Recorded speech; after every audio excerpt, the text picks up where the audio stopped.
Сегодня в проекте у нас финская кухня, и это неспроста. Вы знали, что удмурты входят в финно-угорскую группу народов. Общая численность всех народов составляет около 25 миллионов человек. Большинство финно-угорских народов проживает в Северной Евразии, в основном к западу от Урала. В эту группу входят финны, венгры, эстонцы, мордвы, карелы, конечно, удмурты и еще несколько других народов. Поэтому вполне логично, что удмуртская и финская кухня имеют много общего. Характерной чертой традиционной финской кухни было активное использование рыбы. Сначала озерной, позже также и морской – лосося, сельди, ряпушки, сига и форели, мясо диких животных, северного оленя и лося, лесных ягод и грибов. В традиционной финской кухне широко использовалась ячневая крупа, которую предварительно замачивали в простокваша. Финская кухня имеет общие черты как с кухней скандинавских стран, так и с русскими кулинарными традициями. Очень похожи, например, русский рыбник и финский колокука, русские калитки и финско-карельские пирожки. Комплекс «Бобровая долина» – это настоящий удмуртский этнокурорт, расположенный в самом центре Ижевска. Интерьер этнокомплекса выполнен из дерева в духе удмуртской старины и наполнен различными предметами, привезенными из глубинки Удмуртии. Здесь царит атмосфера деревенского уюта, тишина и спокойствие. Именно поэтому мы сегодня и оказались здесь. Здравствуйте, дорогие друзья! И сегодня у нас очередной выпуск нашего блога «Удмуртия со вкусом. Финская кухня». Рядом со мной нет, это не финн, это Алексей, шеф-повар ресторана «Бобровая долина». Алексей, почему у нас сегодня финская кухня? Почему вы выбрали именно это блюдо? И как оно, кстати, называется? Всем добрый вечер. То, что финское, оно уже не совсем финское, оно уже больше удмуртское, потому что мы в Удмуртии, мы не в Финляндии. И мы его переработали под, скажем так, свои нужды. Ну и это блюдо готовят только у нас в ресторане. Ну, все мы знаем, что финны, как и удмурты, относятся к финно-угорской группе, но тем не менее. Например, все говорят, что Удмуртия – это страна родников, а Финляндия – это страна озер. И отсюда я делаю вывод, что, скорее всего, мы будем готовить сегодня из рыбы.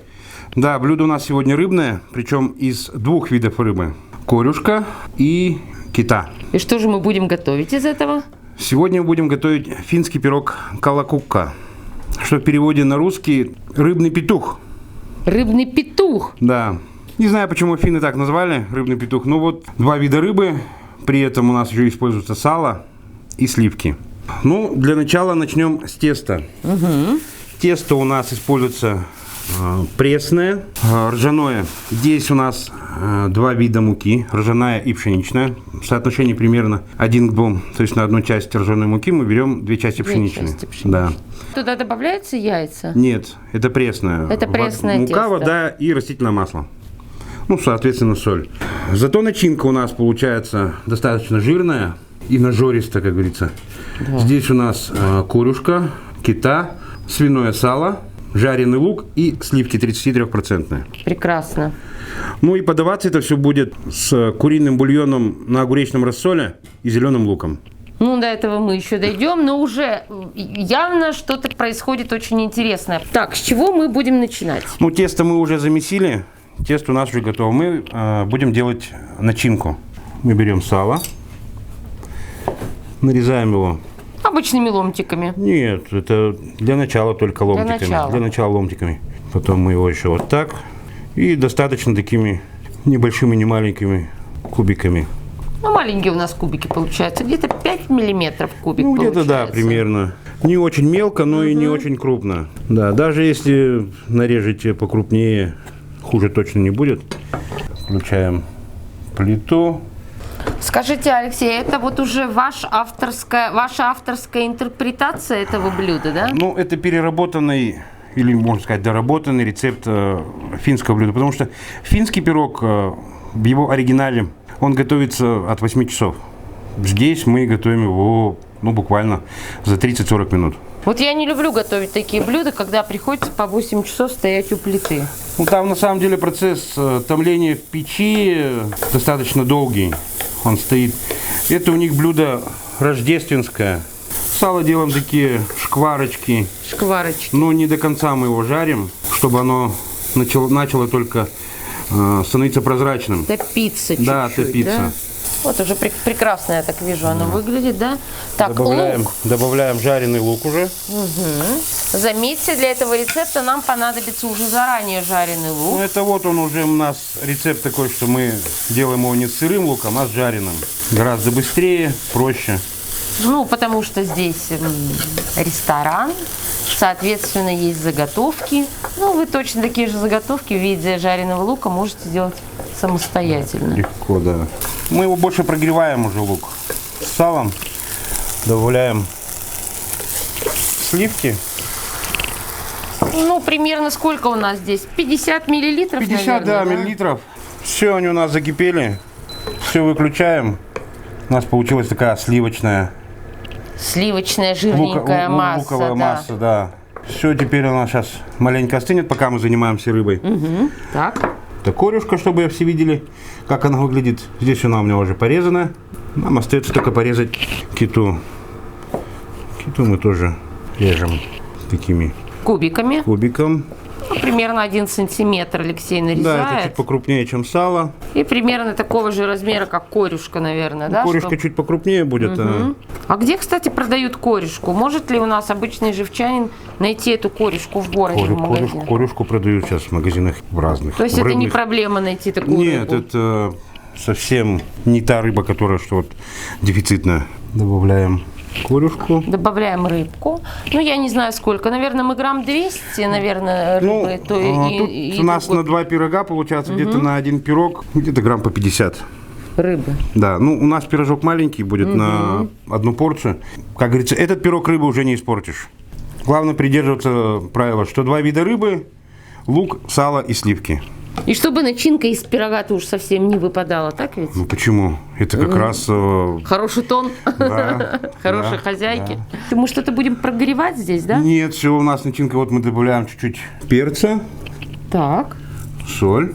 А вот Всё. здесь тоже какие-то интересные специи. Это у нас, это икра сазана.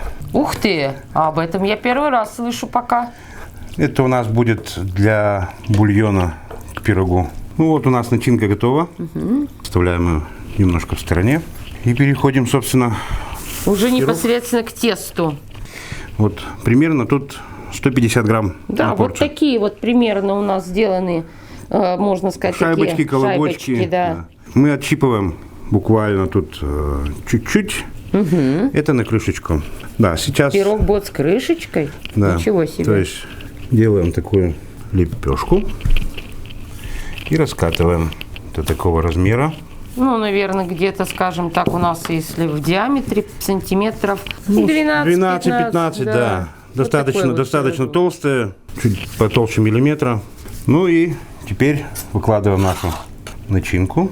Ну, поскольку у нас 2 пирога, Да, мы... примерно половину из того, что мы Да. приготовили. Ну ладно, еще одну ложечку положим. Да, не будем жадничать. Да. И теперь нам нужно его залепить. Делаем такой мешочек. Это, с одной стороны, и не лишь, но что-то... Вот тут уже возникает вопрос, а не кавказская ли кухня у нас тут выходит? Вот такой мешочек. И вот теперь у нас крышечка. Вот то, что мы отщипнули, и просто кладем сверху. Накрываем. Вот. Чудесно. Все, получается у нас вот такой Очень симпатичный получился пирожок. пирожок. Мы отправляем его в духовку. Насколько мы отправляем в духовку пирог? Мы его отправляем минут на 25-30 при температуре 180-200 градусов. И не смазываем ни... Нет, смазать растительным маслом и поставить в духовку.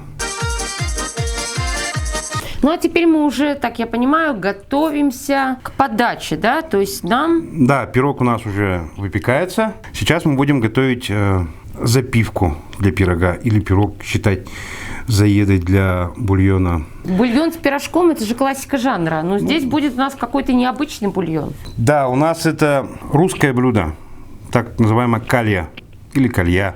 Для этого нам потребуется куриный бульон. Обычный куриный бульон. Да. Никаких фокусов. Нет, просто обычный куриный бульон и огуречный рассол. Прям что ни на есть самый... Рассол от огурцов. 200 грамм бульона где-то идет грамм 50. Всего лишь 50 грамм. Бульон у нас начинает закипать. Добавляем, Рассольчик. ждем, когда закипит. И добавляем, вот это у нас икра сазана. А откуда вы ее взяли? Она консервирована, продается в магазинах как консерва. Закипела. Чуть-чуть убавим, чтобы не сильно. Добавляем буквально с полчайной ложечки. И сразу И перемешиваем. Да? размешать. Она получится такими Крупиночками. хлопьями, крупинками, да. Ничего страшного. Это, даже еще и лучше. да, когда она попадет на зуб, необычный вкус. Ну, в принципе, и все. Ну, для тех, кто любит поострее, посолонее, можно добавить чуть-чуть Черного перчика. черного перца, ну и капельку соли. Все, у нас получается вот такая прозрачная Жидкость. жидкость. Очень ароматная. Пахнет прямо вкусно огуречным рассолом. Минутка. Сейчас вот мы ее доведем до кипения. Закипит, и можно будет снимать. Можно с огня. будет снимать. Ну вот, наш пирог уже готов. Он постоял в духовке около 30 минут. И мы начинаем с Алексеем собирать наше блюдо. Здесь, кстати говоря, очень интересная подача на такой аутентичной досочке. Ну и остается нам только добавить к нашему блюду бульон. Все. Ну и, наверное, можно бросить зеленый лук, да, для... Ну, зеленый лук, мы подаем его зеленым луком, это уже гость по желанию. Да. Либо бульон Я кидает, могу либо... положить, да, конечно, пожалуйста. Я люблю зелень. Как я говорю всегда, любимая часть программы – дегустация. Алексей, вы поможете мне пирог, да, разрезать? Да, конечно. Посмотрим, как он выглядит внутри. Это тоже очень интересно. Вот как у нас выглядит пирожок. Сейчас я всем покажу. Ой, горяченький какой. Вот такой вот пирожок. Видно, что действительно 2 вида рыбы. Ну что ж, я, наверное, откушу пирожок, а потом попробую бульончик. Да. Очень вкусно. Конечно, сливки, вот это сало, ароматная рыбка. А тесто, оно совершенно не выглядит как сухое. Какой-то есть Но секрет, оно видимо. оно пропитывается вот жидкостью, салом, сливками, рыбным соком. И вот получается оно такое, впитывает в себя все эти соки, оно мягенько получилось. стает мягким, да. Ну, теперь бульончик. Слушайте, реально, это как подогретый огуречный рассол. За счет рассола, да, Он он очень приобретает ароматный. тоже такой вкус. Ой, нет, это очень вкусно. Это прям замечательно. Главное, что на самом деле очень простой, но необычный и очень эффектный рецепт. Алексей, я вас благодарю. И, кстати, хочу сказать, что это вполне себе может быть блюдом выходного дня в любой семье. Если вы хотите почувствовать себя немножко в Финляндии, то вот это просто идеальный вариант. Браво! Алексей, в память о нашей встрече мне очень хочется подарить вам нашу фирменную кружку нашего проекта «Удмуртия со вкусом». Надеюсь, она найдет свое место либо здесь, в ресторане «Бобровая долина», либо, может быть, у вас дома, и будет напоминать вам о нашей теплой встрече. Я благодарю вас за такой чудесный рецепт. Это было очень вкусно и очень виртуозно.